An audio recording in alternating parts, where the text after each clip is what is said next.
Hello there, Journeyman. How are you doing this fine Thursday evening? Doing well, doing well. Good. Yeah. Before we hit that the go live button, we were talking about Daredevil, and I mean, we could just keep the conversation flowing. We're just gonna hang Sure, out sure. tonight.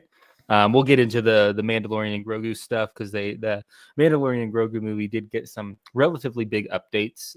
Budget came out, as well as um, there's a new logo, which we'll get into all of it. But to go back to Daredevil, I I like the fourth episode. I really got into it. I feel like with the White Tiger stuff.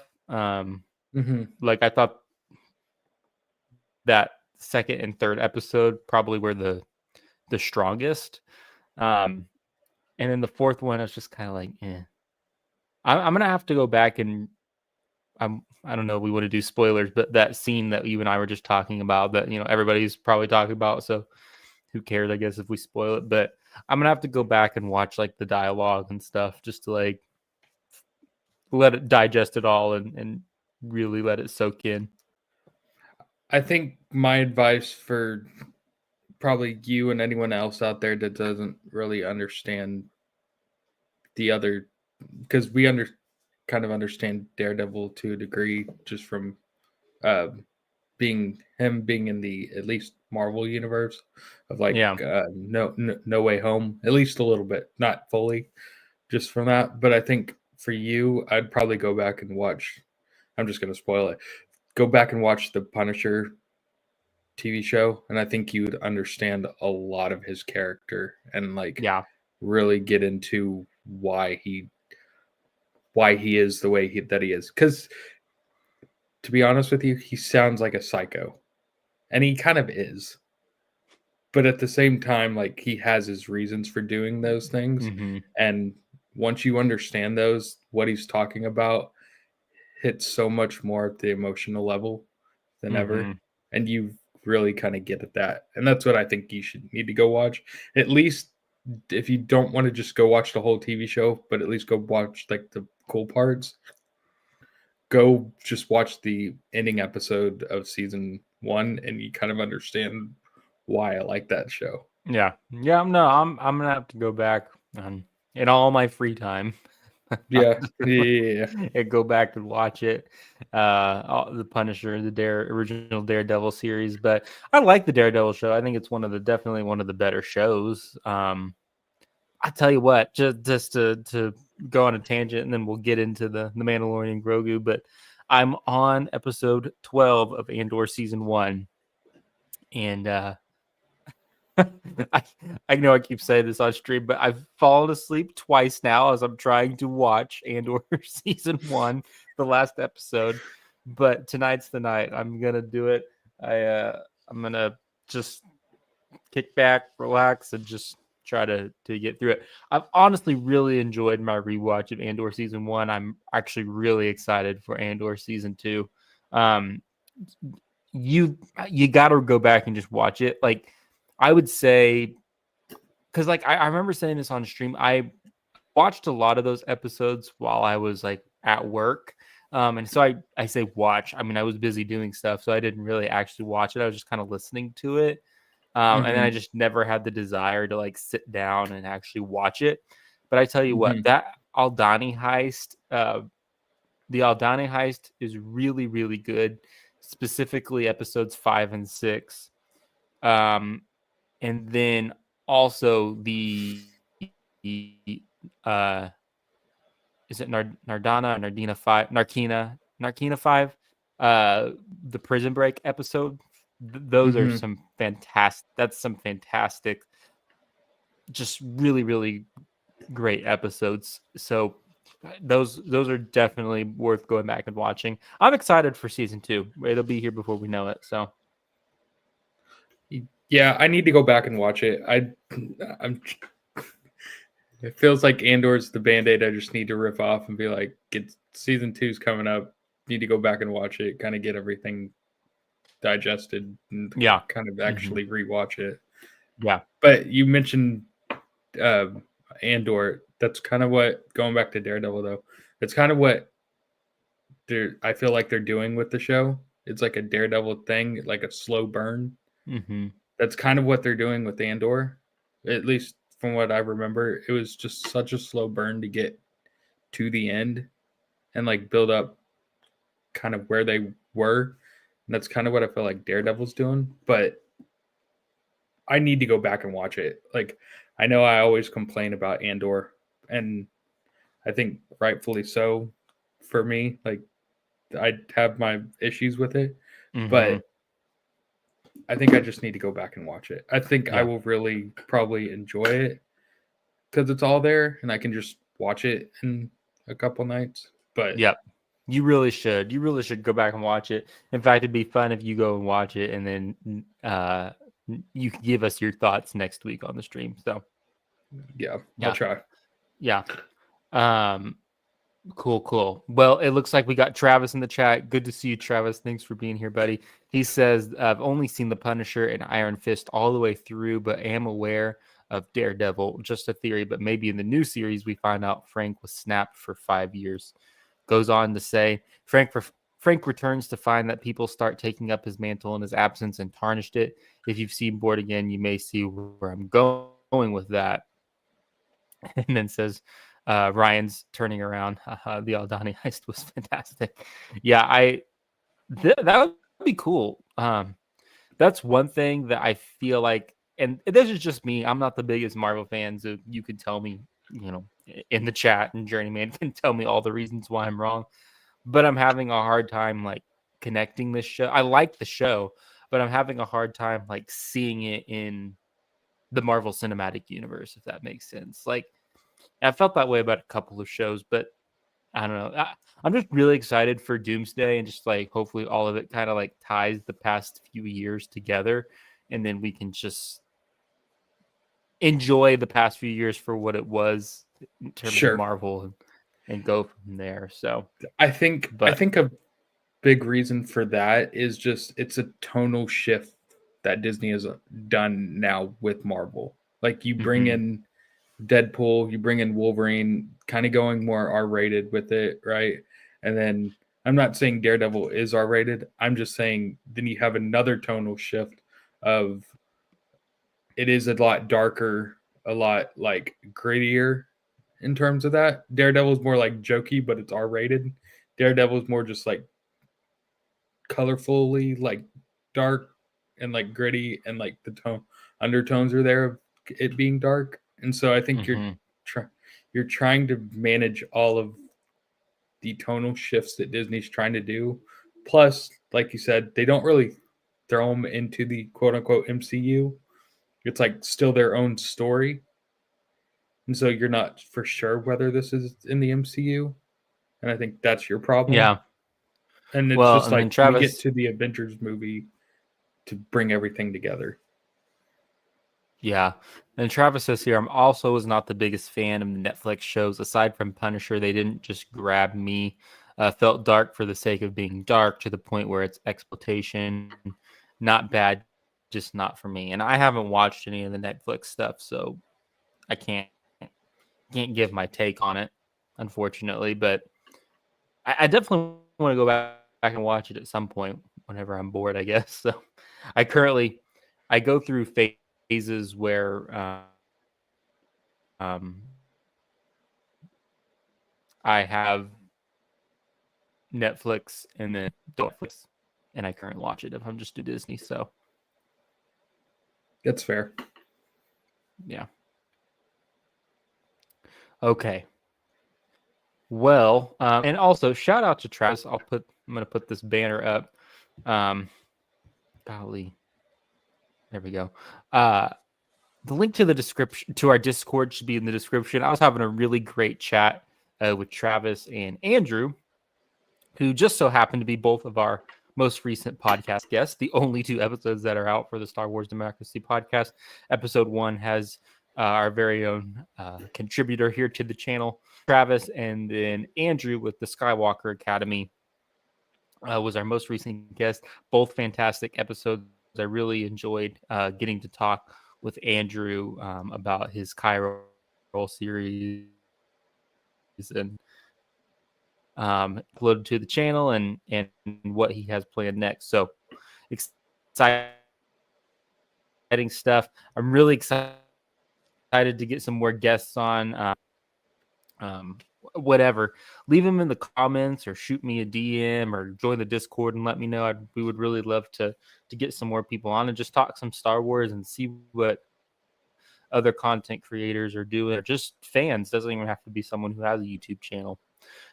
So make sure you join the Discord. Okay, let's get into what I wanted to talk about tonight, which was the fact that the Mandalorian Grogu has received some big updates. So basically, the two updates are there's a new logo out and we got the budget, and both are creating some buzz on the internet. Have you seen the new logo, Journeyman, of the movie? I don't believe I've seen the new logo. I've seen the budget.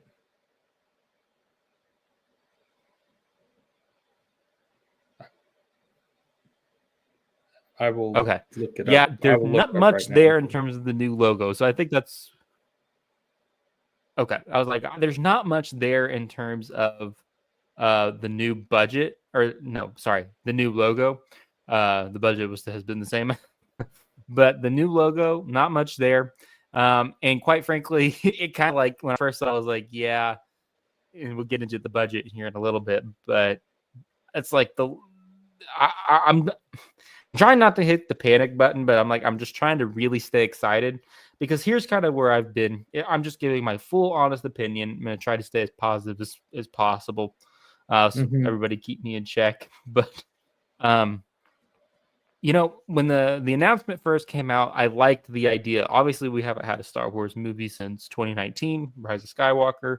I was like, okay, this is really cool. I'm excited that our first Star Wars movie back in theaters is going to be The Mandalorian, just because I love The Mandalorian and it's been pretty successful. So it seems like a good idea.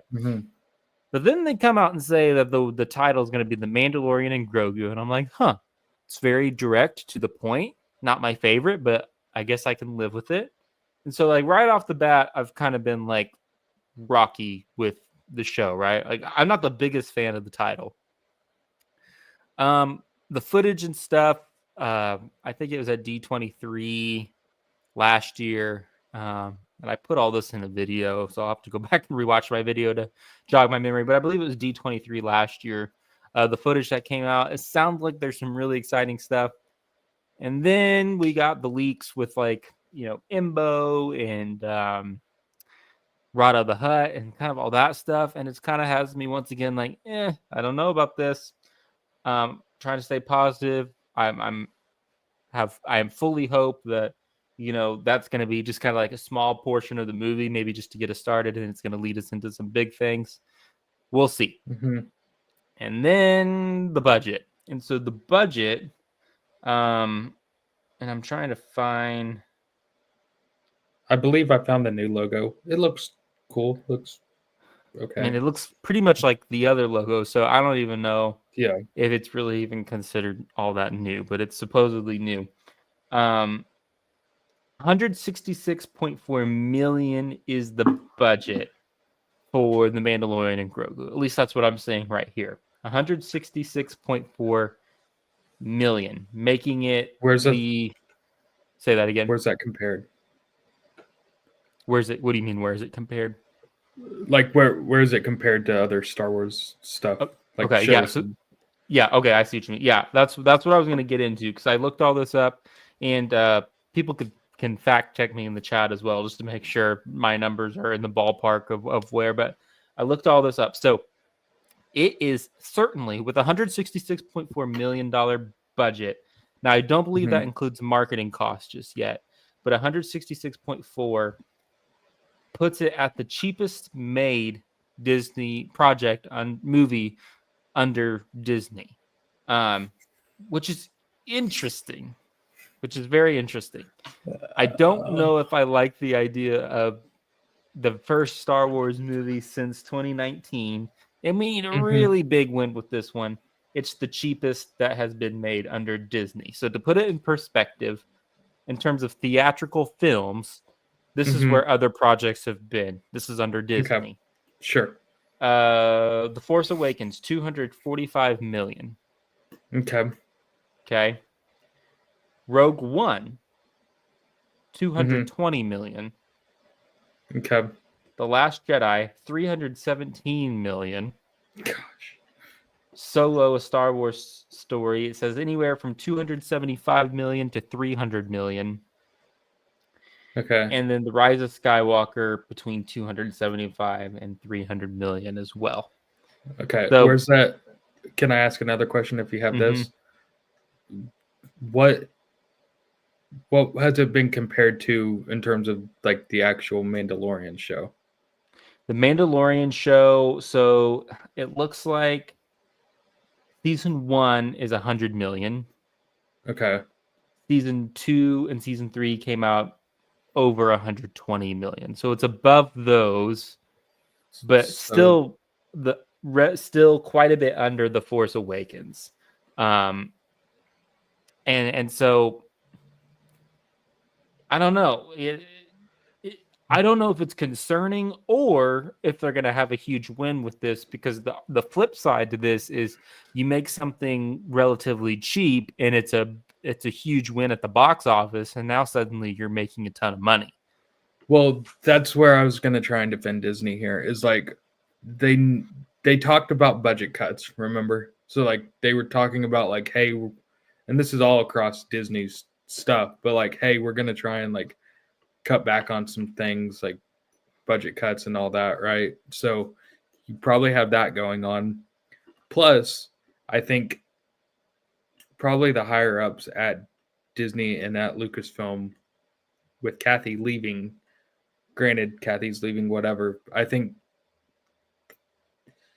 with Disney's track record of doing shows and not having it perform as well, I think they're trying to do what you said and trying to make a cheap thing and hope that it makes money, and so that they're not losing out on as much money.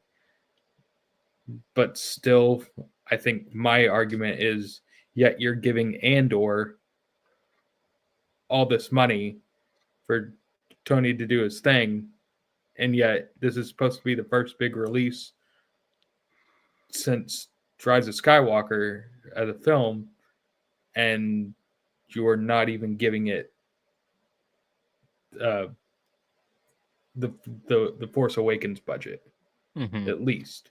But Yeah.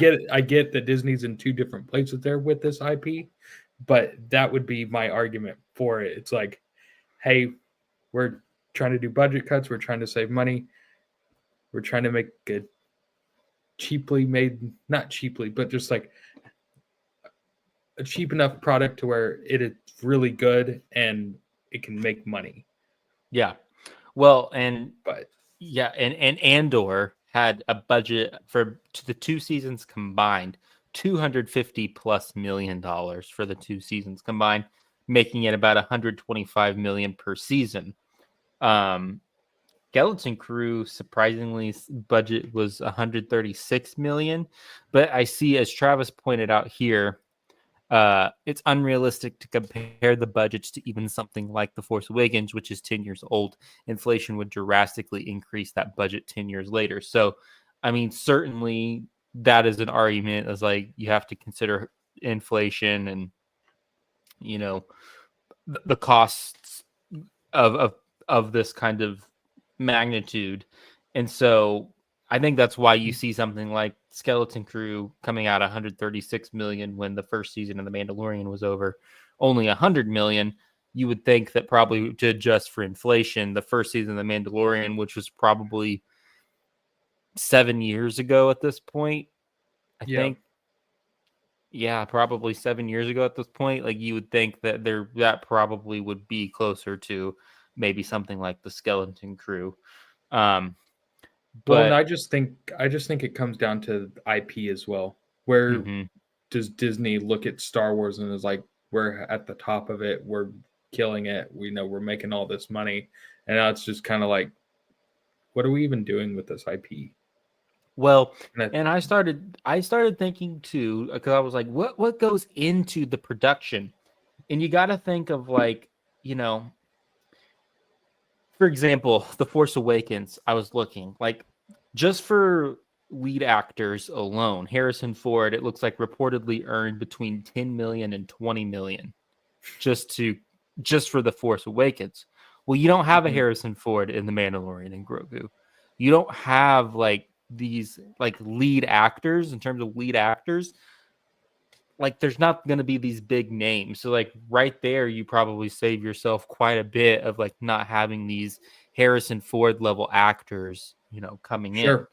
And you know, I'm I and plus I don't even know if Pedro Pascal. I don't even know he's going to be I in the don't think suit very much. So it's like no. I don't. You're probably just paying the stunt people to come in and he's just Pedro's gonna come in and do the voice. So when But you if really Pedro's start to, smart, he try and takes all the money that he can get. Like he's certainly, still like, I am the voice of this character, whether you like it or not. I am still this character. So yeah, certainly. Well, and I don't know. John's directing it, so I'm sure he'll give himself a pretty good chunk of the money. But as Travis also points out, if you have the Grogu puppet, the Mando suit, all the costume and sets for the side of the world, I think it saves them a lot. So, I mean, yeah, they probably have a lot of stuff too. So you got to think that saves them some money there. Also says, first thing that comes to mind is the recent Venom: The Last Dance, which was 120 million, and I think that came out really well. Actually, I haven't seen this one. Mando I is 40 haven't million either. more, possibly using pre-existing show assets. So it is possible, like when you start to think about it, that they could be trying to do this as cost effective as possible, which may be why this is like the first movie that they are doing. Is like this is the cheapest Star Wars movie we can make while also leveraging the brand of the Mandalorian, the power of Grogu, and we're just going to make a crud ton of money on it. Will it make a crud ton of money? I don't know. Is it going to draw people into the theaters? I don't know. I I think that we're gonna. What I hope happens is that they're saving some wild reveal for like Star Wars Celebration, and we just get a trailer with some wild reveals, and it just gets people talking, and then we're gonna let that just soak and soak and soak and marinate all the way to May 22nd, 2026. And then we're just gonna have a banger movie, and then hopefully Disney makes money from it. Yeah.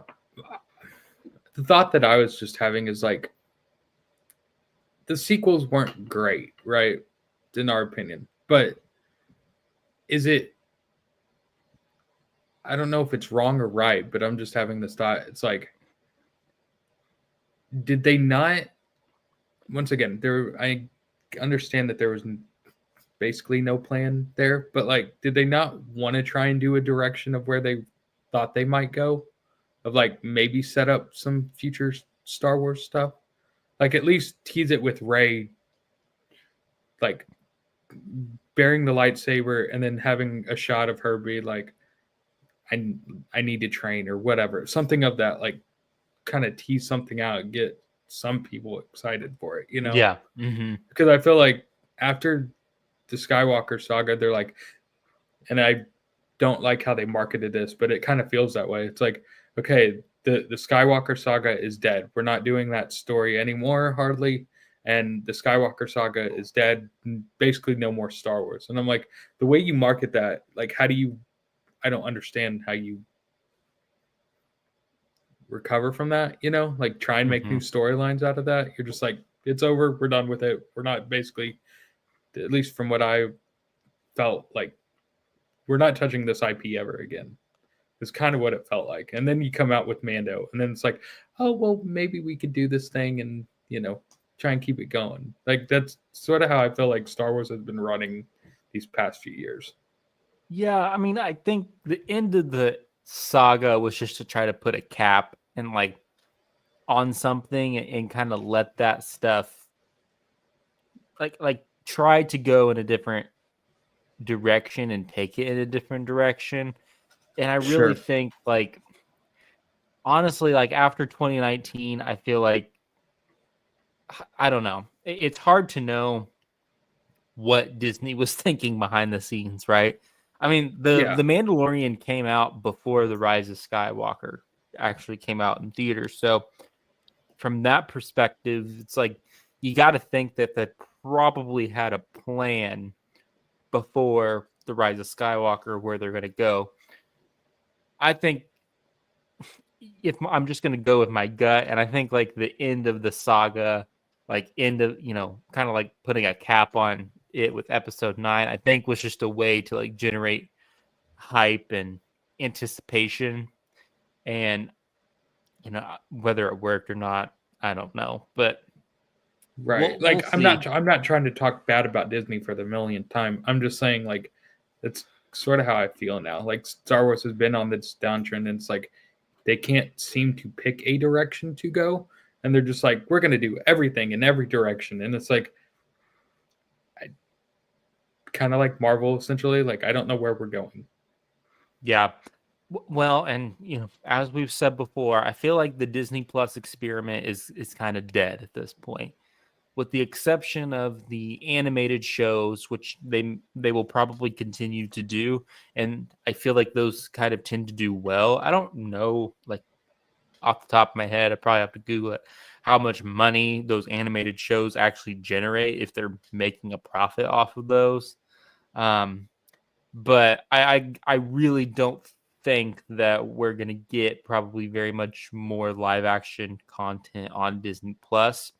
I really Yeah. think like if they could just, you know, once again, the hope is that they do this Mandalorian Grogu movie extremely cost effective at 166 million, make a crud ton of money at the box office, Right. and channel that energy into the next project, making it as cost efficient as possible, which would be Dave. Well, they have a lot of movies going on, and I don't know, that's a whole other thing too, is the different, like you're saying, different directions. But I really just wish we could focus on one era and like just really flesh out this one era of the Mandalorian universe and then move on to Mm-hmm. future projects. I still think like the Ray stuff and the post episode 9 stuff, just sit on it just a little bit longer, kind of once again, just let it marinate with the fans, give us some really good stuff during the Mandalorian timeline.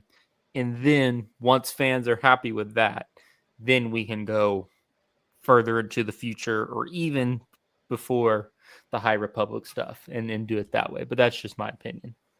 No, I agree with that. I think that's kind of what Star Wars was doing though. Is like, hey, we're gonna flesh out this era of Anakin Skywalker, basically the era of Anakin Skywalker, flesh all that story out. But then, hey, we're gonna give you animated shows that kind of support or carry that legacy as well. And so it's like it's not meant to be for the big screen. It may be like trying to do big screen quality, but like do the stories that are meant to be for it, but have it be animated. And you can do a whole bunch of cool, really cool stuff with that. But I think that's what they need to stick with as the formula with Disney Plus, like you're saying. Like it kind of just needs to die. Kind of the experiment of movies or live action TV shows on Disney Plus just need to be relegated to animation. Yeah. Yeah. And I'm just really curious, and I am excited for what they're going to release at Star Wars Celebration because, we need some really cool stuff. I keep forgetting we got Ahsoka season 2 coming. Maybe we get an announcement of the Skeleton Crew season 2 or something like that, but it's certainly possible that we're going to get some really fun stuff at Star Wars Celebration. Looks like we got Kit Fisto in the chat. Welcome, Kit Fisto. Thanks for being here, buddy. Travis says here, a big question I had in episode 7 through 8 and the canon was, where was Coruscant? It appeared nowhere post episode.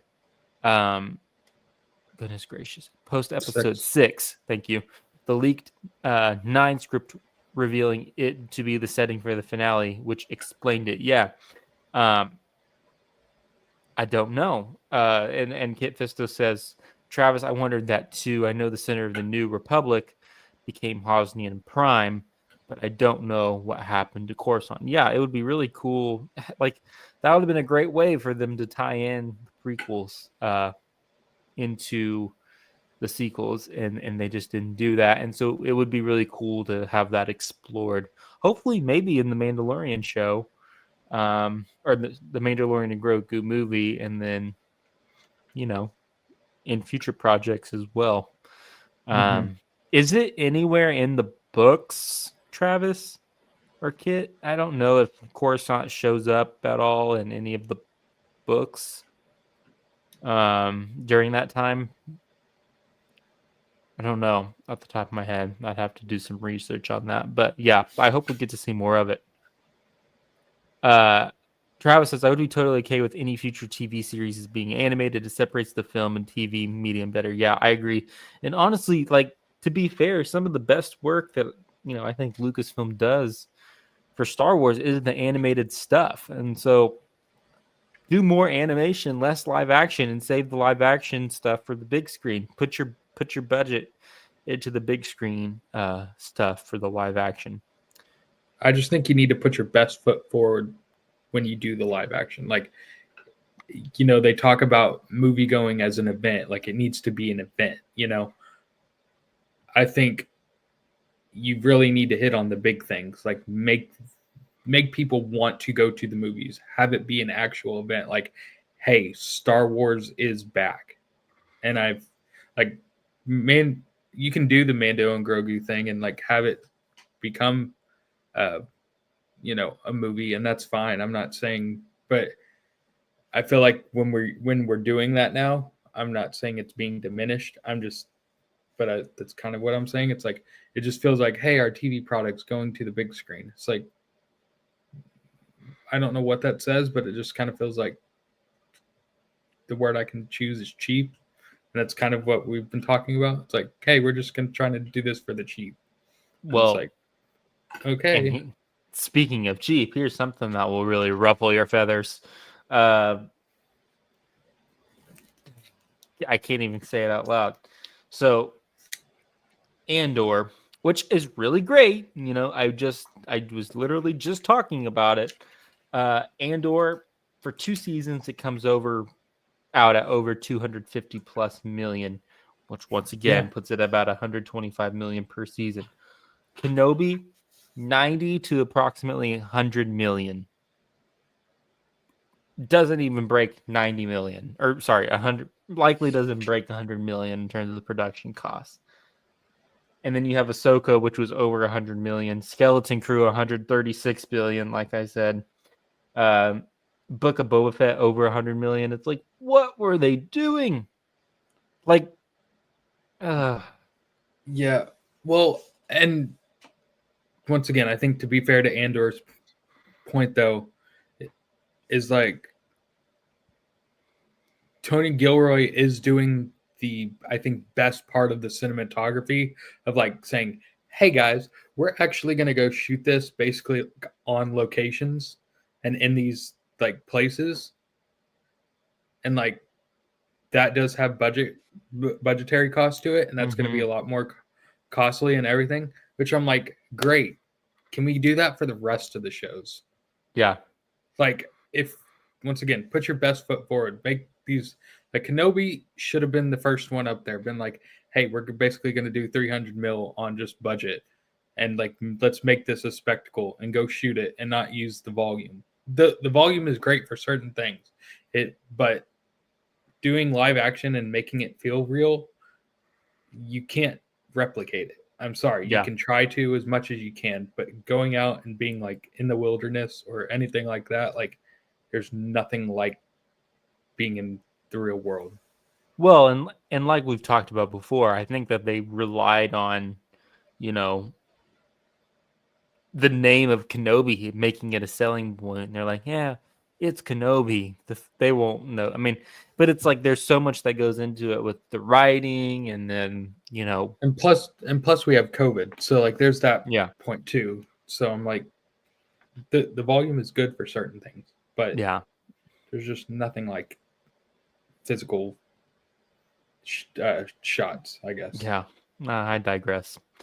Kit Fisto says, Travis, I agree with the stuff with live action and animation being for the shows, but that's the thing. Many people don't watch animation, and that means very few people would watch any shows. And that's a good point. I mean, how many of your normal casual fans are going to be tuning into the animated stuff? Not many. And so I think like where that comes in is, making those animated shows as cheaply as possible, but The really story focusing on the quality thing, needs. the story quality, and really using it as a way to um, enhance. Because I want to say, wasn't it the Clone Wars that really just tanked Lucasfilm under George? Like it just I think cost so so. much money. I want to say that that's accurate. So it's got to be expensive to make, and so I think you have to be pretty intentional in, you know, But I what you think that's create. also. But I would argue though that it's expensive, but I think that's also what has sort of saved Star Wars in a way.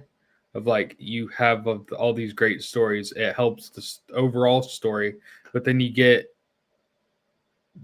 so many other characters that we've never seen or Mm-hmm. got. Like we got Ahsoka from that. Like it's kind of like saving Star Wars in a way. Yeah. But I just I think that's what they need to do with the sequel trilogy is like give us. And I know it only happened within a year, but I feel like we need something else to help that story along. Yeah. Yeah. Yeah. Yeah. I don't know. Kit Fisto says by making shows in live action, they're just trying to get more people to watch it and get more subscriptions. Yeah, and I think it's pretty clear based off of the recent numbers, Acolyte and Skeleton Crew. I just don't think that their model and how they're approaching this is working anymore, for various different reasons. But But this is I interesting. love Skeleton Crew. I love Yes. Skeleton Crew. Oh yeah. Oh yeah. And that's not to say the stuff is bad. It's just like one thing that I think important to remember that sometimes we don't like to acknowledge is a lot of people just like to say just like the content, right? Like why can't everybody just be happy and just like the content and like blah blah blah? And it's like, well, yes, like as a Star Wars fan, like I like the content that I'm getting, but the problem is this stuff has to make money.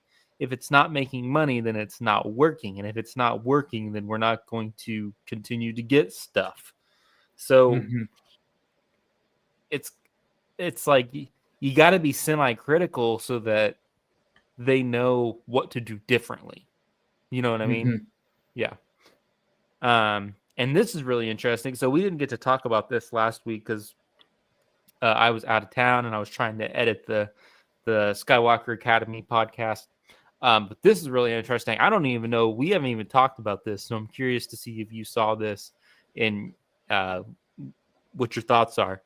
But Travis says Disney just started releasing Andor season 1 for free on YouTube, which is a marketing move they should have been doing from the beginning. Wait a year after season is finished, then have it free. Did you know this? They released the first 3 episodes of Andor season 1 on YouTube for free. So you're telling me I didn't have to pay for Disney Plus for the first 3 episodes? Well, if you wanted to wait 3 years, I guess, to watch the first 3 episodes for free, but I'm like, golly, like, unlike what Travis says here, that's great. It's a great marketing move because, like, I think all the things that they're doing for Andor is they're trying to just to set themselves up for as much success as possible for season 2. And in Yeah. one way, it's really great because I feel like I hope it works out. But then it's going to be like if they do all this different stuff with, releasing 3 episodes per week, which just means that if anybody's subscribing for Andor, they're only going to be subscribed for 4 weeks instead of 10, 11, or whatever it would be. Mm-hmm. So they lose money from that simple perspective. But I feel like they're doing all that they can to set themselves up for success. And if they crash and burn with this, like I've already been saying it, but if they crash and burn with Andor season 2 and viewership just tanks week to week over the span of the 4 weeks, please stop making TV shows. Do not spend $250 million on a TV show that no one watches anymore, that nobody is watching. And it's not because it's bad, Disney. It's not because it's necessarily bad, but it's not appealing enough to a wide enough audience to where you're not making money. And I know I don't have to tell you this, but I feel like that just needs to be at the forefront of the conversation. Is 2 things can be true at once. It can be good stuff and you can enjoy it, but if it's not working and making money, we have to be critical of that at some level so that we can make better, like we can get better stuff in the future. That's all that I'm saying with that. So if you want my thoughts on what Travis is saying here. I don't want your thoughts. I'm just kidding. Okay, no, I'm done. Guys, I'm kidding. Done. I'm leaving. End it now. No, so I think it's a smart, like you said, they're trying to do everything that they can. Perception-wise, though, it kind of feels just desperate. Yes, exactly. Like that's what it comes off as. And whether the intention is good or not, that's what the perception is. And it's just like, hey guys, our product isn't doing well. Here, just take it. It's like, well, why do you want me to have it? Like, what's the reason behind you just wanting me to have it for free? Like, what's the catch here? It's like, but you'll love it. You'll love it. And it's like, will I? Are you sure? It's like, I don't know. I'm just kind of feeling the desperate vibes here. Yes. Not going to watch it. You're exactly right. It's funny. I honestly forgot that they did this. So I'm glad Travis brought it up. That's exactly how I thought. I was like, it's great. And as Travis said, and he's not wrong here, give it to people. Give it free to people who didn't. I can't talk. Give it free to the people who didn't draw in, who you didn't draw in. That makes sense to me. Like, but how many? And I'm genuinely asking this question: how many people out there are not subscribed to Disney Plus, so they don't have access to the first 3 episodes? They're not subscribed. How many people are just going to go out there, watch Andor, and then be like, you know what? I'm going to go subscribe to Disney Plus now. Yeah. Well, I don't know. It's a genuine question. Like, is it will you get some subscribers from it? Probably, but like, yeah, enough to make you money? Probably not. And I think maybe another bigger issue that gets drawn into this conversation. And I think I talked about it on stream. It's like Disney Plus is a big catalog for nostalgic stuff. That's what it really is. It's like you got the Disney movies, you got Toy Story, you got Lilo and Stitch, you got all that. You got all the Disney princesses, everything, right? Like you have, for nostalgic purposes, like you have all the old content that you could probably ever want. But Disney Plus, just generally speaking, is not in the business of making enough shows that and have enough shows that people care about, yeah, to a degree, and has rewatchability effect to where it's like, I want to go back and watch this, right? Netflix is in the business of making shows and having people there subscribe there to keep watching the new shows because they're constantly making newer shows, right? Like that is the side of it. And I think to a degree, that's what people probably need to be talking about with Disney Plus. It's like if you're not making enough shows or making shows that are good and like production value really well, like what is the point of Disney Plus? You know, as much as I like it being a catalog, you kind of have to wonder, like, it's great that I'm kind of like paying for this. If you have kids or anything like that, like you could probably throw on that show that, you know, you watched as a kid just to have your kids watch it. But it's like, other than that, what is really the purpose of Disney Plus? Yeah, nobody utilizes it the same way as they do, say, Netflix or Netflix is the big one, but Hulu or some of these other ones.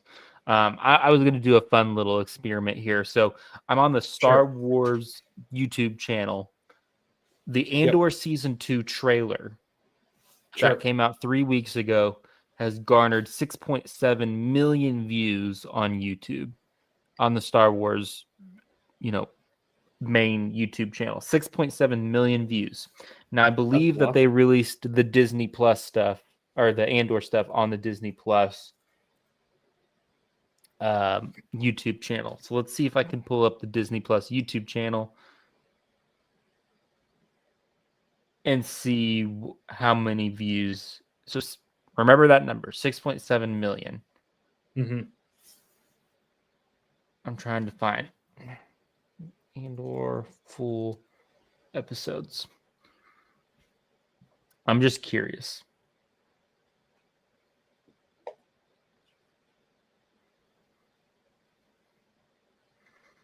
Okay, this is almost wild to me. The number I just saw is actually correct. Okay. 6.7 million views. Okay. Okay.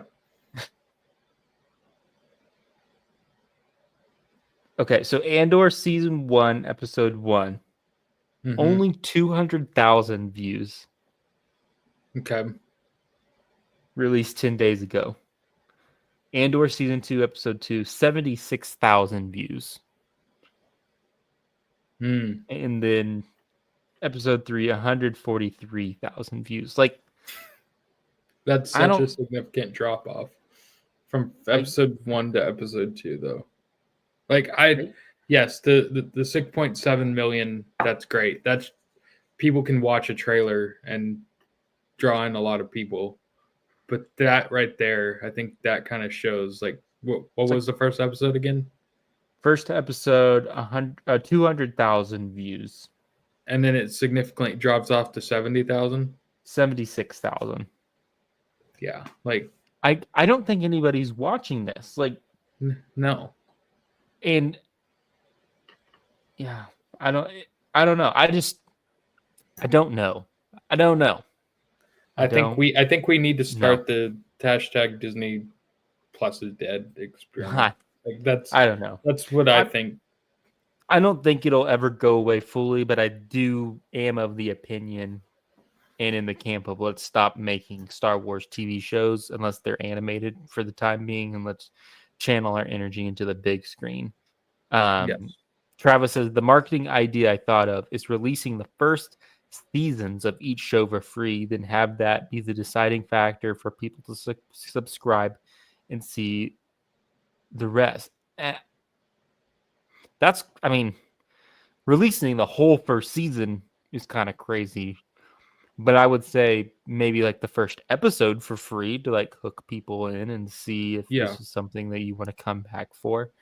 But it's like, because at the end of the day, Disney Plus has to make money, or Disney just has to make money from it. But then I'm still questioning the idea of what is the purpose of Disney Plus to other big companies that make shows. Travis here says, a lesson they've learned late is Star Wars is an event. Releasing Andor, a friendly neighborhood Spider-Man in 3-episode batches makes it feel like a complete event every week. And I am most excited for that right there. I have no complaints whatsoever that they're releasing these as 3-episode batches. I think that will, once again, they're doing everything that they possibly can to set themselves up for success, and we'll see if it works. But I think you're right, Travis, and I think that by doing it in 3-episode batches, I hope that it makes it feel more of like a complete event of what you're saying, and we can focus on the really cool aspects of things instead of just saying, well, it's another episode and it was filler. You know what I mean? So we'll see. A big point of streaming services was to improve upon the old TV model. Sick of commercials? There are none. There are now. Sick of waiting week? Here's the whole thing. Now it's split in parts. Yeah. It's like I would even argue, if you're going off of the old TV model, though, and maybe I'm wrong, but I feel like you used to have TV shows that had like 17 episodes just for a single season. And now it's like we're getting 8 or most maybe 10. And it's like, I know it's only 7 episodes or whatever that we're missing out on possibly, but I'm like, where's that old model? Like, give us more of the thing that we are asking for, but then you bring in the inflation and all the numbers that we talked about. It's like, it's more expensive to do that. And plus you have all the visual effects and everything that you got to add as well. Well, and this seems like it's going to be the happy medium, because the problem you run into when you drop everything all at one time, like Netflix typically does, is, as Travis said, Star Wars is an event. So you drop it all at one time. First of all, that makes it really hard for content creators to cover it, because you're having to cover 12 episodes. You're having to watch 12 episodes. If you're wanting to get the content out as quickly as possible, you got to watch all 12 episodes, which is hard to do in a short amount of time. And then you're having to break it all down and, all of that good stuff. And it's great because you have it all there, and there's probably a lot of fun things to talk about. But it's pretty time consuming for content creators, first of all. And second of all, because it's such a big event, like Travis is saying, the event is over within the span of a week because everybody's done talking about it. Whereas what they tried to do, not only do they get more revenue because people have to say subscribe longer to watch all the episodes if they release weekly. If you could do it to where you have an event each week instead of one big event all at one time, the conversation lasts much longer. And so, but then you risk that the risk there is when you release these episodes that are quote unquote mid or whatever you want to call them, filler, then the event is a bad event, and then you get the negative backlash from those bad events. So like and then you're just waiting the week of the bad press, the bad content creation at that point. Exactly. So what this is doing, hopefully, is finding that middle ground of we're going to span it over several weeks so that this doesn't just die off after, a week or two, but we can keep the conversation going longer, but we're also giving you a complete picture week to week. That way you have lots of things to talk about and you don't just have to focus on, small little episodes here and there. I hope it works out for them. I will say this. I will change my mind on the Disney Plus experiment if it turns out that this actually works and seems to, hook me in week to week. Audience, the numbers go up. There's an upward trend of hooking in the audience and bringing people in to watch this. I'll change my mind if they can really figure out the formula of how to make this event span for several weeks, but also keep the audience engaged. So I will say that. Because we can like it all we want. Skeleton Crew is kind of proof of that. We can like it, but let's be honest, no one watches Skeleton Crew. Like, Yeah. It is what it is. It is what it is. Kit Fisto had to go. Thank you, Kit, for being here. Appreciate you, buddy. We'll see you in the Discord, and take care. Travis says Disney should be sending its subscribers Captain Crunch for them to eat while they watch the characters eat it.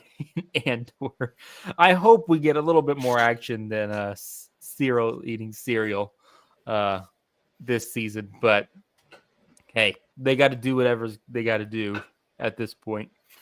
And then Travis says pretty soon we're going to have 1 episode seasons. It'll just be split into 25-minute long segments. Yeah,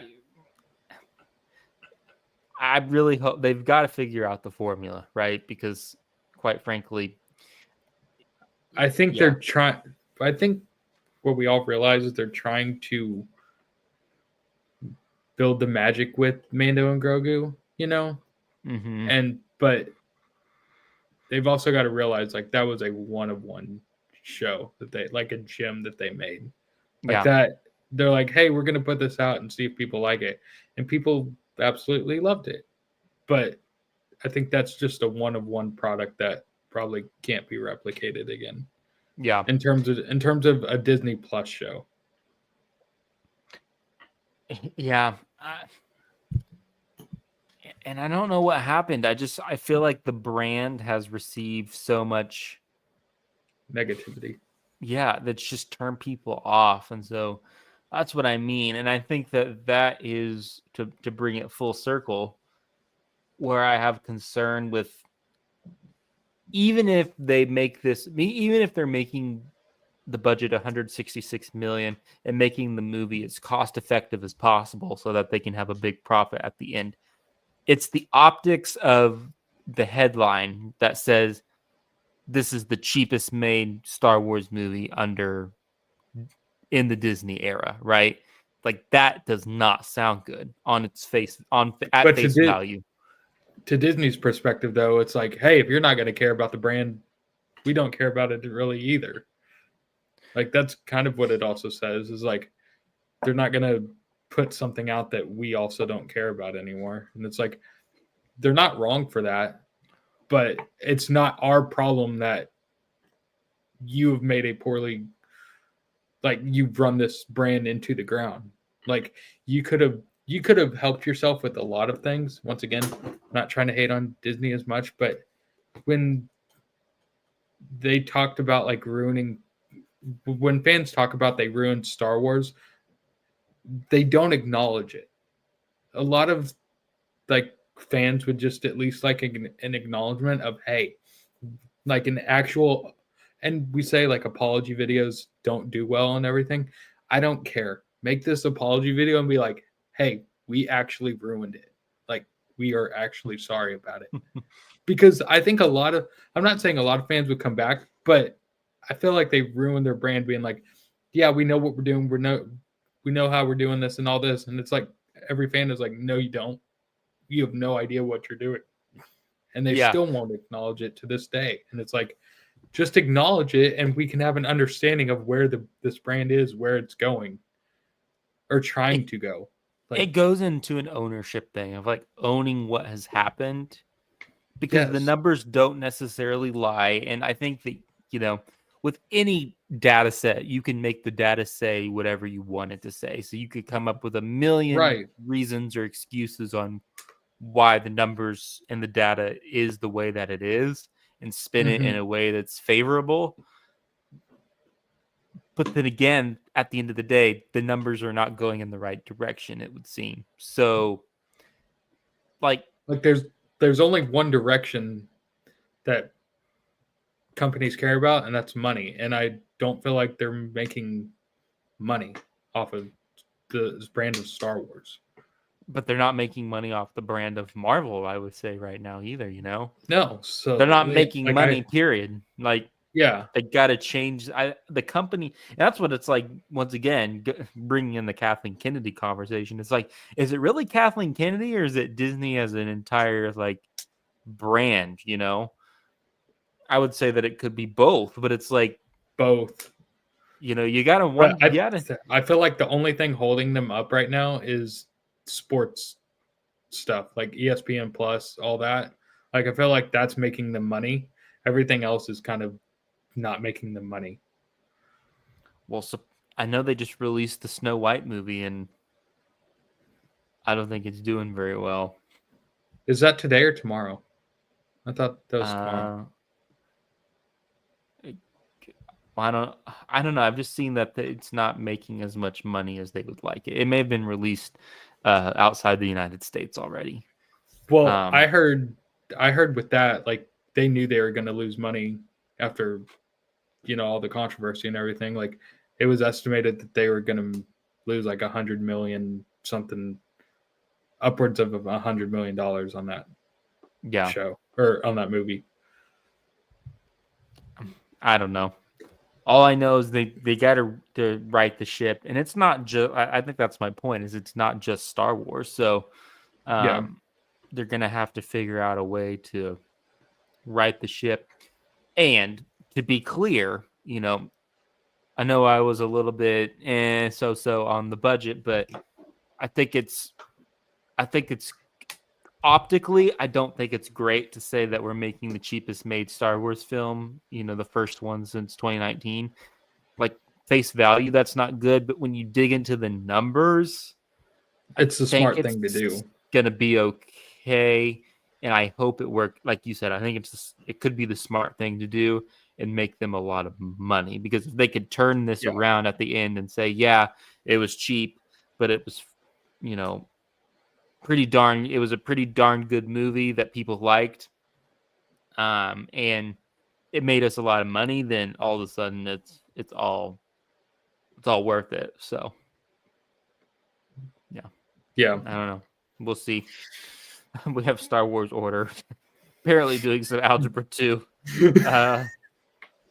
Those I remember those days, and I'm glad that they're long gone. So yes, no more homework. I like the learning aspect, the homework aspect of everything. No, I don't want it anymore. Although I will say, if I had to have my choice of like geometry or algebra, it would definitely be algebra. I also took a statistics class my senior year of high school and hated it. Although during my college years, and Journeyman knows this, I was a bit of a scientist. I won't say what I studied, but I ended up having a big love for statistics. Can't do it anymore, but yeah, that's funny. I'd rather do geometry. Fair enough. I just want to learn about geometry. Shapes. Yeah, I was like, what kind of geometry? We're just talking about the difference between a triangle and a rectangle. Sign me up. But exactly. When you get into some of the more complex stuff, no thank you. No thank you. Travis, algebra, I'm working on Chinese. Oh man, that's funny. Well, Star Wars Order, you're a little bit late. I think that we're wrapping up, but it's good to see you. Thank you for being here. You have to catch the replay. We talked about the Mandalorian Grogu budget and all that good stuff. So, and thank you for being here. I apologize for not making it last week. Like I said, was working on the podcast that Journeyman and I did with the Skywalker Academy. So go check that out. And if any of you have a guest or another Star Wars channel that you want us to bring on and reach out to, we'd be happy to do so. It's been really fun. Like I like making the content, but just getting to talk, like, the speculation videos, and I haven't been able to get one out in a while. I'll try to work on one soon, but it's a lot of fun. I've been having fun just bringing, Travis and Andrew on and just getting to talk. Because I don't know, you just get to learn more about people, and that's why we wanted to do it in the first place. So it just gives a different perspective of other people's perception of Star Wars. I like that. Yeah. Star Wars Order, you should bring on just a Star Wars nerd. I'm not familiar with that channel, Star Wars Order. If you, I don't know if you have a Discord, Star Wars Order. I don't think you're in our Discord, but there's a link to the Discord in the description. If you have a Discord, join the Discord, and then you can send me the channel in the Discord, and I'll reach out to just a Star Wars nerd if I think that they would be a good guest. I'd be happy to, but you'll just have to let me know. So join the Discord, or you could also, I guess, put it in the comment section or something too. But yeah, I've been having a lot of fun with the podcast, so hopefully we can reach out to somebody else and bring somebody else on. So cool. All right. Well, I think we'll wrap it up there. We'll be back next week, hopefully, and we're inching closer to Star Wars Celebration and Andor Season 2. Got a lot of fun stuff to talk about in the future. So we'll see what this next week of Star Wars news brings. And until next time, may the Force be with you always.